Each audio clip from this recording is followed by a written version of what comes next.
오늘 말씀은 골로새서 3장 15절에서 17절의 말씀입니다. 골로새서 3장 15절에서 17절 우리 같이 한 목소리로 읽겠습니다. 시작. 그리스도의 평강이 너희 마음을 주장하게 하라. 너희는 평강을 위하여 한 몸으로 부르심을 받았나니 너희는 또한 감사하는 자가 되라. 그리스도의 말씀이 너희 속에 풍성히 거하여 모든 지혜로 피차 가르치며 권면하고 시와 찬송과 신령한 노래를 부르며 감사하는 마음으로 하나님을 찬양하고 또 무엇을 하든지 말에나 일에나 다 주 예수의 이름으로 하고 그를 힘입어 하나님 아버지께 감사하라. 아멘. 성도들의 마음가짐이란 제목으로 말씀을 나누겠습니다. 기도합니다. 우리 하나님 아버지 감사와 찬양을 드립니다. 귀한 예배 하나님 우리 주님을 만나길 원하고 말씀을 통해서 주님의 은혜를 받기를 원합니다. 하나님 말씀으로 우리 가운데 역사하여 주시고 축복된 정말 복된 아버지 예배 시간이 이 시간이 되게 하여 주옵소서. 감사드리며 우리 주 예수 그리스도 이름으로 기도합니다. 아멘.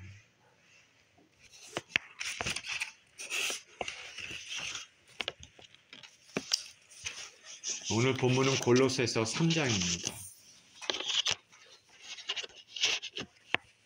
골로새서 3장은 거룩한 성도들의 생활 원리에 대해서 말씀하고 있습니다. 우리가 성도라고 하면은 먼저 보이지 않는 인격을 우리 내면 가운데 우리 먼저 만들고 그리고 보이는 인격을 또 이렇게 그것에 기반해서 만들어야 됩니다. 성도라면 성도에 알맞는 품격이 있어야 될 것입니다. 그리고 이 성도의 인격, 이 품격에 기초해서 하나님과의 올바른 관계를 가져야 됩니다. 오늘 본문에서는 사도 바울이 골로새 교인들을 향하여 하나님과의 관계에서의 어떤 태도, 마음을 가져야 되는지 말하고 있습니다. 특별히 오늘은 추수감사주일 를 기념해서 예배를 드리는데 이 감사의 마음에 대해서 이 사도 바울은 골로새 교인들에게 얘기를 하고 있습니다. 우리 읽었지만은 제가 한번 다시 읽어보겠습니다. 그리스도의 평강이 너희 마음을 주장하게 하라. 너희는 평강을 위하여 한 몸으로 부르심을 받았나니 너희는 또한 감사하는 자가 되라.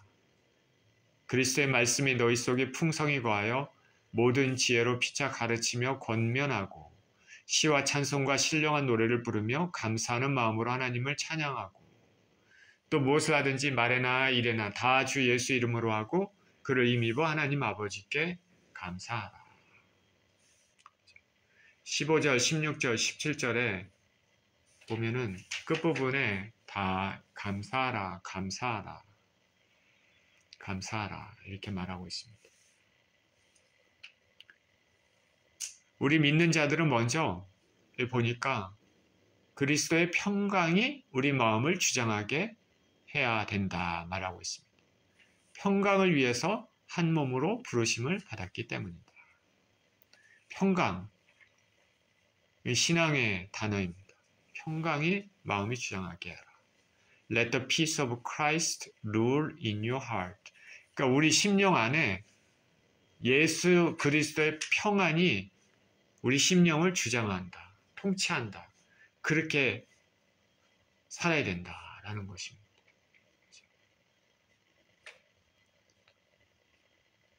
진정 그리스도의 사람들은 평강의 사람입니다. 그리스도의 사람이 막 불안하고 뭔가 언스테이블하고 이거는 그리스도의 사람이 아닙니다. 사도 바울은 그의 사역 가운데 많은 고난이 있었습니다. 내부적으로 외부적으로 이게 참 동요도 많고 박해와 죽음의 위험 이런 여러 가지들이 많았지만은 그 안에 예수님의 평강이 깃들도록 생활했습니다. 우리 주 예수 그리스도께서도 이 땅에 오셨을 때 주님을 보면은 평강의 주님이라는 걸 알 수 있습니다. 그 바리새인과 사두개인들 그리고 종교 지도자들 또 많은 사람들로부터 박해와 핍박 이런 것들이 계속 있었지만은 그러나 주님은 평강의 주님이었습니다. 주님이 막 불안해서 떠셨냐? 그런 거 없습니다. 주님은 평강의 주님이셨습니다. 항상 하나님 아버지께 기도하면서 하나님과의 관계를 하나님 아버지의 관계를 가지고 그렇게 살았기 때문에 그 심령 가운데 언제나 평강이 있습니다. 우리는 평강을 가지기 위해서는 예수님과 교제하며 살아야 됩니다. 우리 환경이 비록 어렵고 힘들지라도 예수님과의 온전한 관계가 있으면 평강이 있습니다. 힘들 때나 어려울 때나 우리 삶 안에, 우리 심령 안에 평강이 있으면 그것이 천국의 삶이 되는 것입니다. 평강의 삶을 갖기 위해서는 가지가 포도나무에 붙어 있는 것 같이 우리가 예수님께 꽉 붙어 있어야 되는 것입니다.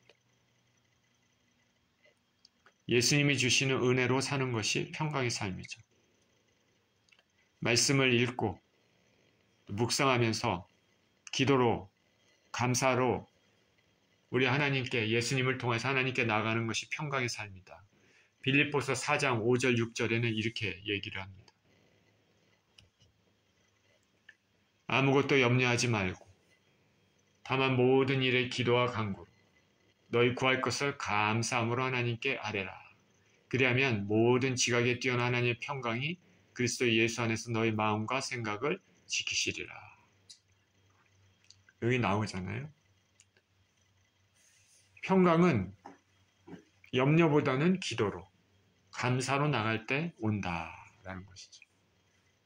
평강이라는 것은 염려하지 말고 기도로 하나님 아버지께 감사로 나갈 때 온다.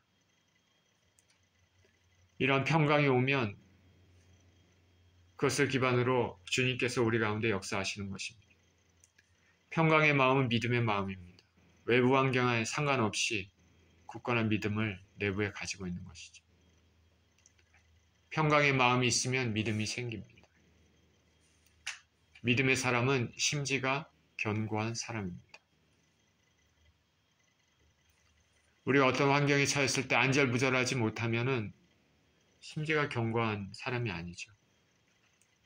불안한 환경 가운데도 차분히 마음을 가라앉히는 것 쉽지는 않죠. 그러나 예수 그리스도 안에 깊은 관계를 가지고 있는 사람들은 먼저 하나님 앞에 무릎을 꿇고 간구하며 감사하고 그렇게 도움을 청할 때 평강의 삶, 믿음의 삶이 오는 것입니다.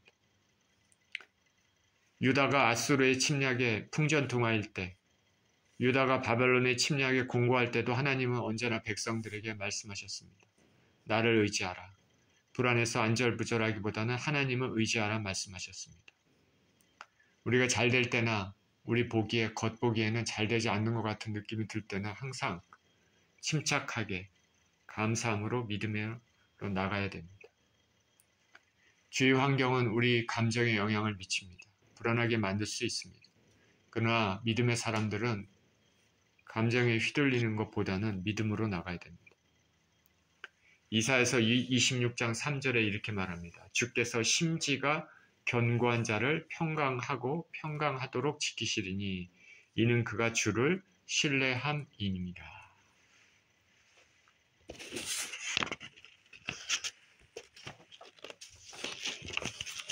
자, 예수님의 사람들은 우리가 믿음의 사람들이라는 것은 성도라고 하면은 우리 심령 가운데 예수님의 평강이 우리의 삶을 주관해야 되는 것이죠.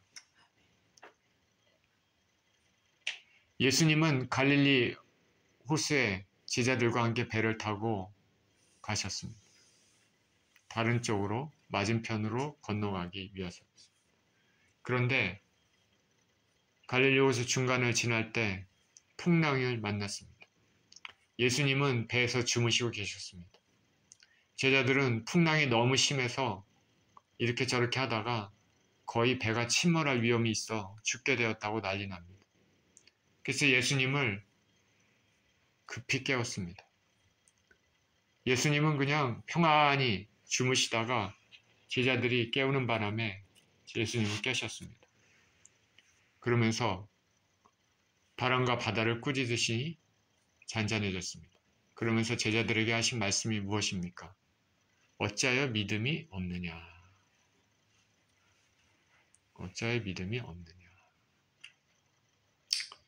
제자들 입장에서는 바람과 파도, 풍랑 때문에 배가 가라앉을 위험성이 있기 때문에 인간적으로 위험하니까 안절부절했겠죠. 근데 주님께서는 제자들을 향해서 어찌하여 믿음이 없느냐 이렇게 말씀하십니다. 왜냐하면 예수님이 그들과 함께 계셨기 때문입니다. 주님을 모르고 주위 환경만 보면 이렇게 됩니다. 저와 여러분은 우리 가까이 있는 예수님이 계심을 알고 나를 지켜주시는 주님께 감사하며 믿음으로 나가야 되겠습니다.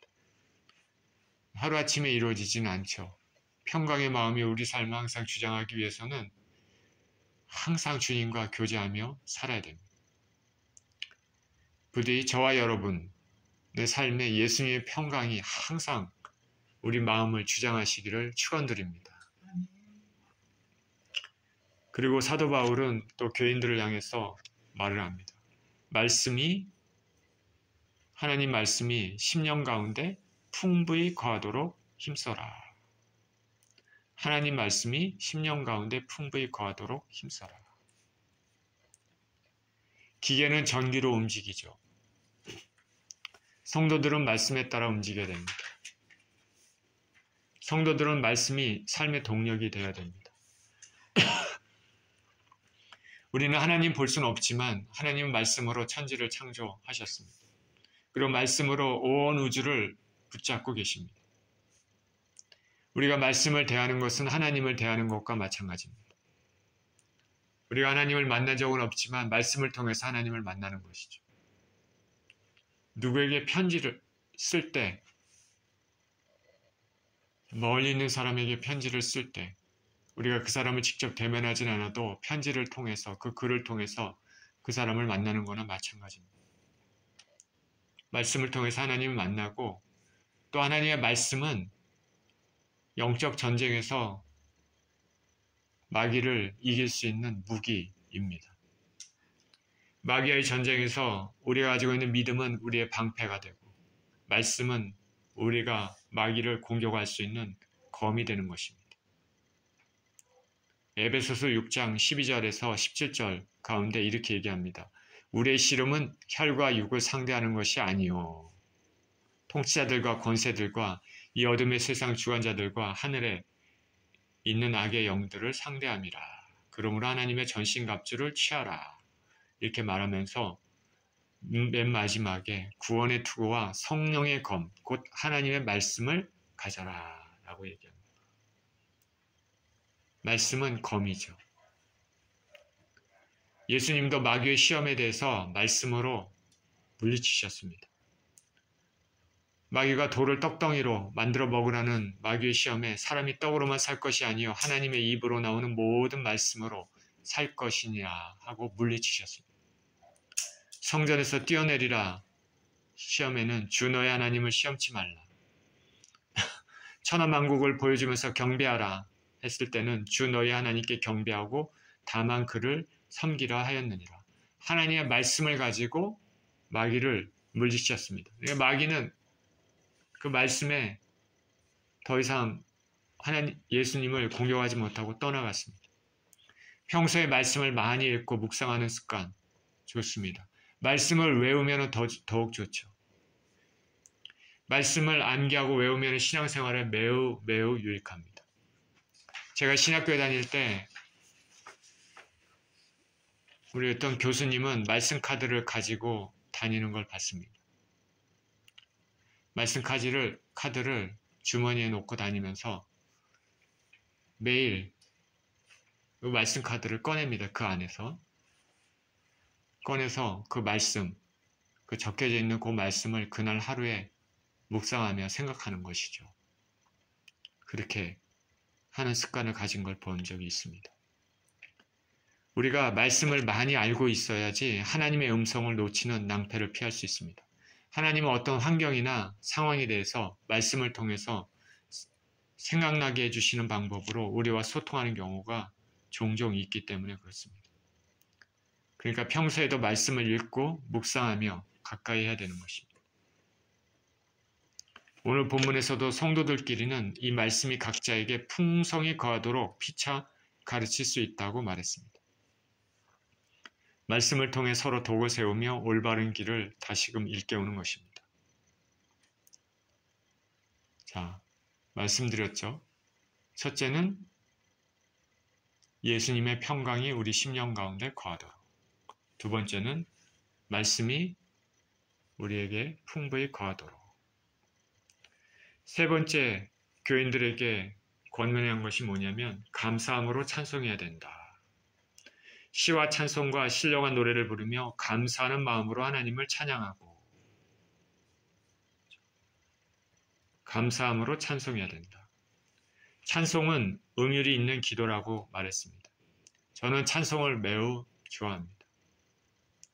때로 기도하기 힘들 때 찬송을 부릅니다. 찬송을 부르다 보면 마음이 열리고 성령님이 역사하시는 것을 느낄 수가 있습니다. 찬송을 부르면 마귀가 떠나갑니다. 어떤 목사님은 말하기를 찬송을 이렇게 불렀더니 예배 중에 우리 회중들하고 같이 찬송을 불렀더니 죄가 싹 씻겨지는 것을 경험했다고도 합니다. 하나님 아버지께서 좋아하시는 것들이 몇 가지 있죠. 그 중에서 아버지가 좋아하시는 것 중에 특히 하나님 아버지께서는 찬송을 좋아하십니다. 찬송을 좋아하신다. 꼭 기억하시길 바랍니다. 하나님 아버지께서는 찬송을 매우 좋아하십니다. 이사야서 43장 21절 우리 같이 한번 읽어볼까요? 이사야서 43장 21절 같이 읽어보겠습니다. 시작.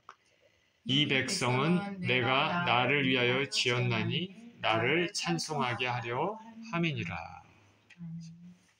하나님께서 우리를 지으신 것은 하나님을 찬송하기 위하여 한 것이다.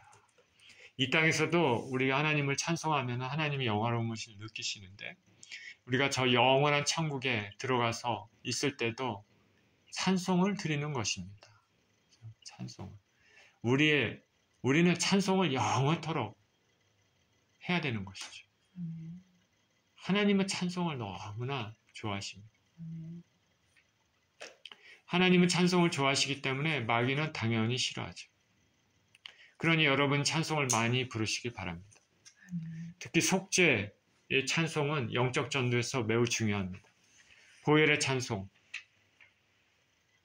주 예수 보혈 능력 있는 찬송은 부르다 보면 마귀의 권세가 무너집니다. 찬송을 자주 부르셔서 그 가사를 암기할 정도 되시면 더욱 좋죠. 왜냐하면 가사가 몸에 보면 우리가 이렇게 들고 이렇게 가사를 읽으면서 하는 찬송하고 가사가 몸에 다 암기해서 마음 가운데 이렇게 부를 수 있는 찬송하고 또 틀리는 것이죠. 더 깊은 찬송을 드릴 수 있습니다. 때로는 흥얼거리는 찬송도 좋습니다. 입으로 오물오물거리는 찬송도 좋고 설거지를 하시면서 그냥 흥얼흥얼거리는 찬송도 좋습니다. 운전을 하면서 흥얼흥얼거리는 것도 다 찬송입니다. 기도의 탑은 참으로 훌륭하지만 찬송의 탑은 매우 아름답습니다. 일상에서 찬송을 습관화하시기를 축원드립니다. 또 네 번째 권면하는 것이 뭐냐면 무엇을 하든지 성도들은 주의 이름으로 해야 된다 라고 말하고 있습니다. 무엇을 하든지 주 예수 이름으로 해야 된다. 봉사를 할 때도 주 예수 이름으로, 우리가 무언가를 줄 때도 예수 이름으로, 감사한 일이 생겼을 때도 주 예수 이름으로, 운전할 때도 주 예수 이름으로, 일을 할 때도 주 예수 이름으로, 모든 일에 주 예수 이름으로 하는 것이죠. 주가 주신 힘으로 하는 것 같이 하라. 무엇을 하든지 말에나 일에나 다 주 예수 이름으로 하라. 이렇게 함으로써 예수님께 우리는 영광을 돌릴 수 있습니다. 우리 삶의 원동력은 예수님이라는 것을 잊지 말아야 됩니다. 우리가 기도 응답을 받는 것도 예수 그리스도 이름으로 기도 응답을 받습니다. 무엇을 하든지 주 예수 이름으로 하라. 이 사도 바울이 골로새 교인들에게 이렇게 강조하고 권면했는데 사도 베드로도 또 성도들에게 동일한 말을 했습니다. 베드로전서 4장 11절에 이렇게 얘기합니다. 만일 누가 말하려면 하나님의 말씀을 하는 것 같이 하고 누가 봉사하려면 하나님이 공급하시는 힘으로 하는 것 같이 하라. 이는 범사 예수 그리스도로 말미암아 하나님이 영광을 받으시게 하려 함이니 그에게 영광과 권능이 세세에 무궁하도록 있느니라. 아멘.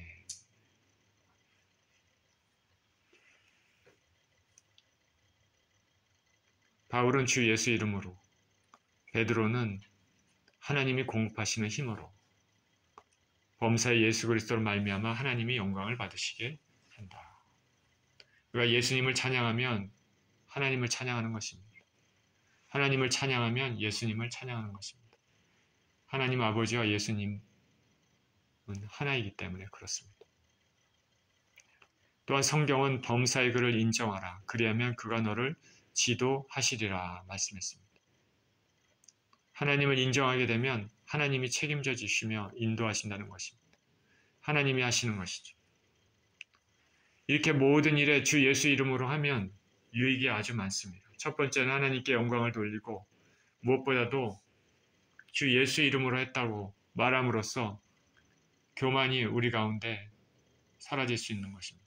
마귀가 그 교만의 유혹을 우리 가운데 주는 그런 것들을 우리가 피할 수 있다는 것이죠. 마귀의 공격거리를 제거할 수 있는 것입니다. 자신이 했다 자랑하면 마귀가 쏙 들어옵니다. 굉장히 어리석은 일입니다. 자신이 했다고 자랑하는 것은 어리석은 일입니다. 꼭 기억하시길 바랍니다. 죄를 쌓을 뿐 아니라 하늘나라의 상급도 다 없어집니다.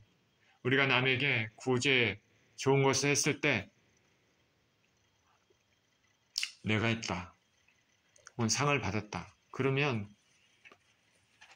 그거는 기분이 좋을지 몰라도 하늘나라의 상급은 다 없어지는 것입니다. 무엇을 할 때마다 예수 그리스도의 은혜로 했다라는 것을 우리는 고백하고 또 그런 마음을 가져야 되는 것입니다. 하나님께 영광을 돌리는 것이고 영원한 상급을 쌓는 것입니다. 저와 여러분들은 모든 일에 주 예수 이름으로 하고 그로 인해 예수님께 영광을 돌리며 예수님을 힘입어 세상을 이기는 삶을 살아야 되겠습니다. 마지막으로 성도들이 가져야 될 것은 감사하는 마음이다 라고 얘기합니다. 감사하는 마음이다. 오늘은 추수감사주일로 예배드립니다. 한 해 동안 베풀어 주신 은혜를 생각하며 감사하는 것입니다. 감사라는 단어는 참 좋은 단어입니다. 우리가 미국에 사는데 미국에서는 감사하다는 말을 참 잘합니다. 조금만 친절해도 감사합니다 라는 것을 종종 듣습니다. 마트에 들어갈 때 문을 열어주면, 그래서 다른 사람이 나오거나 또는 들어갈 때 양보하면 자연스럽게 감사합니다, 땡큐라고 하는 경우가 아주 많습니다. 친절을 베푼 사람이나 받는 사람이나 모두 마음이 좋습니다. 감사는 많이 해도 지나치지가 않죠. 우리는 습관적으로 감사하는 법을 배워야 됩니다. 어제 저녁에 기도를 하는데 한 해 베풀어 주신 은혜 하나님께 감사하는 기도를 이렇게 생각하면서 드렸습니다. 하나님이 참 기뻐하신다는 것을 10년 가운데 느꼈습니다. 밥을 먹을 때 밥을 차려준 사람에게 감사하고 또 먹을 수 있는 음식에 감사하고 또 소화시킬 수 있는 건강한 위가 있는 것에 감사합니다. 감사한다고 누가 나를 깔보지 않습니다. 반대로 호의를 받은 사람이 감사를 표현하지 않으면 무례를 범하는 것이죠. 하나님이 베풀어 주신 은혜에 감사를 표현하지 않으면 하나님께 무례를 범하는 것입니다. 하나님이 인정하지 않는 것이죠. 사람에게도 마찬가지입니다. 아프리카의 어떤 나라는 감사가 부족하다고 합니다. 그 나라는 감사가 부족한 문화다. 척박하게 사는 나라일수록 그럴 가능성이 많습니다. 이 나라는 비가 내리면 땅으로 그 비를 다 흡수해 버려서 여전히 땅이 마른다고 합니다. 이 비유를 하는 이유는 감사할 줄 모른다는 것입니다. 감사할 줄 모른다. 받아도 속으로 싹 들어가고 받은 것에 대한 표현이 없는 것이죠. 성경은 감사로 제사를 드린 자가 나를 영화롭게 한다 말하고 있습니다. 하루를 마감하면서 혹은 하루를 시작하면서 기도할 때 무슨 기도를 해야 할지 모르는 경우가 있습니다. 그때 내가 지금 누리고 있는 것들, 오늘 하루를 보내면서 경험했던 것들을 생각하면서 하나하나 감사하는 것입니다. 참으로 아름다운 습관입니다. 습관적인 감사 필요합니다. 사도 바울은 나를 능하게 하신 그리스도 예수께 감사한다 말했습니다. 한 해를 보내면서 우리는 항상 감사해야 하지만은 특별히 무엇에 감사해야 될지 생각해 보았으면 좋겠습니다. 무엇에 감사할까? 지금 건강을 누리고 있다면 우리는 감사해야 될 것입니다. 최근에 신문에서 어떤 목사님의 기사를 읽었습니다. 글을 읽었습니다. 이 목사님이 상대방과 대화를 나누다가 정확히는 모르지만 대화의 주제가 예수님이고 구원에 대한 것인 것 같은데 마지막으로 혹 마음의 소원이 뭐냐고 물었습니다. 그랬더니 이 목사님은 여태까지 한 그 대화를 기반으로 해서 기대를 하고 있었겠죠. 영원한 삶, 천국에 대한 대답을 기대를 하고 물었지만은 이 사람은 이렇게 대답했습니다. 뜻밖의 대답입니다. 마지막으로 똥 한 번 시원하게 싸고 죽었으면 좋겠다. 얘기했습니다. 장애암이 있어서 속이 불편하고 힘든 삶을 살고 있습니다. 그러니까 얼마나 속이 불편했으면 이런 말을 했을까. 이 대답을 생각해 보면서 사람들은 그 영적인 것, 영원한 삶, 영생에 대한 그런 것보다는 지금 당장 나에게 있는 것에 더 관심이 있구나 이런 생각이 들었습니다. 그리고 우리가 매일매일 하는 일상의 것들이 어떤 사람에게는 평생의 소원이 되겠구나 하는 생각이 들었습니다. 매일 화장실에서 일 보는데 어려움이 없으면 감사해야 됩니다. 우리가 잘 먹고 잘 배설하고 잘 잔다면 정말로 감사해야 될 일입니다. 또한 주위에 사랑하는 사람들이 있으면 감사해야 합니다. 미국의 이방인으로 살면서 가족과 떨어져 사는 사람들이 많습니다. 각자가 다 사연이 있겠지만 오늘같이 추수감사절이 다가오면 가족이 모여서 함께하는 시간이 그리운 사람들이 매우 많을 것입니다. 지금 가족이 가까운 데 있고 사랑하는 사람들이 가까운 데 있어서 언제나 함께할 수 있다면 당연히 감사해야 됩니다. 신분 문제로 오랜 기간 가족을 방문하지 못한 사람들도 종종 봅니다. 제가 이번에 학교에서 강의를 하는데 그 학생들 중에 콜롬비아에서 온 학생이 있습니다. 벌써 몇 년 동안 5, 6년인지 콜롬비아 자기 가족을 보지 못했다. 가고 싶어도 가지 못한다.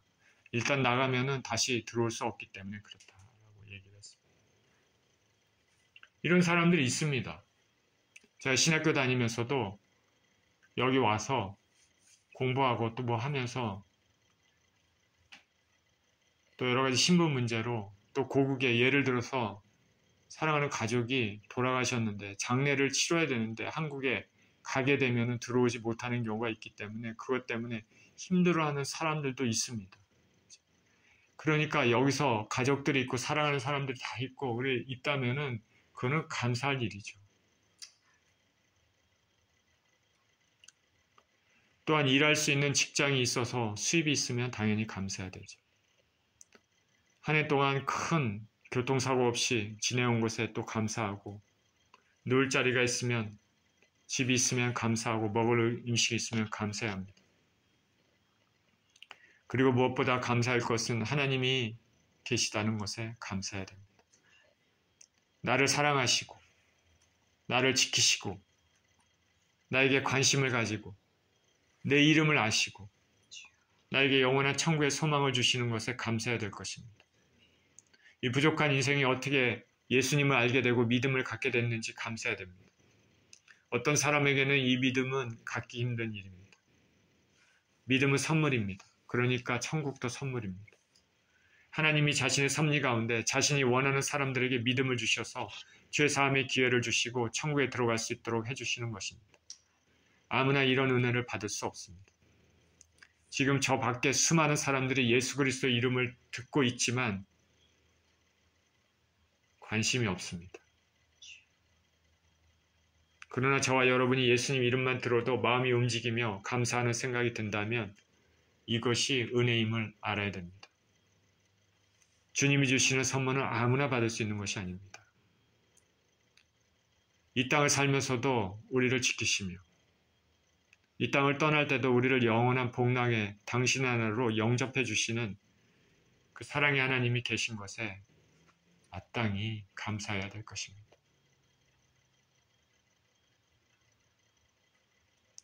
우리를 위해서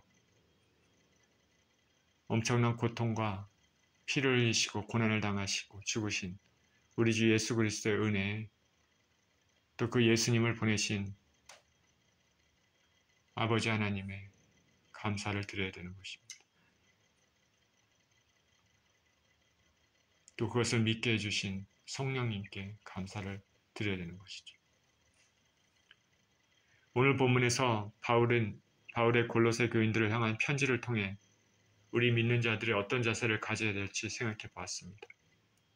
우리는 믿음으로, 감사함으로, 평강의 마음이 우리 삶을 주장하도록 해야 되고, 하나님 말씀에 우리에게 풍성히 거하도록 힘써야 되고, 감사함으로 찬송하고 무슨 일이든지 주님의 이름을 앞세우고 주님께서 주신 은혜를 떠올리면서 감사함으로 생활해야 될 것입니다. 특별히 추수감사주를 맞이해 하나님이 주신 은혜를 떠올리며 감사로 충만한 시간들이 되었으면 좋겠습니다. 이런 삶을 사시는 저와 여러분 모두 되시기를 우리 주 예수 그리스도 이름으로 축원드립니다. 기도하겠습니다. 하나님 아버지 감사합니다. 올 한 해도 지켜주시고 보호하시며 공급해 주시고 은혜를 주신 우리 하나님께 감사를 드립니다. 우리에게 믿음을 주시고 영원한 천국의 소망을 주신 우리 하나님 아버지께 감사를 드립니다. 이 땅을 떠날 때도 영원한 복락의 나라로 우리를 인도해 주실 뿐 아니라 이 땅에 살 때도 항상 우리에게 관심을 가지시며 복 주시기를 원하시는 우리 하나님 아버지께 감사를 드립니다. 하나님 아버지, 평생에 감사하는 그런 인생이 되도록 우리를 축복하여 주시옵소서. 감사드리며 우리 주 예수 그리스도 이름으로 기도합니다. 아멘.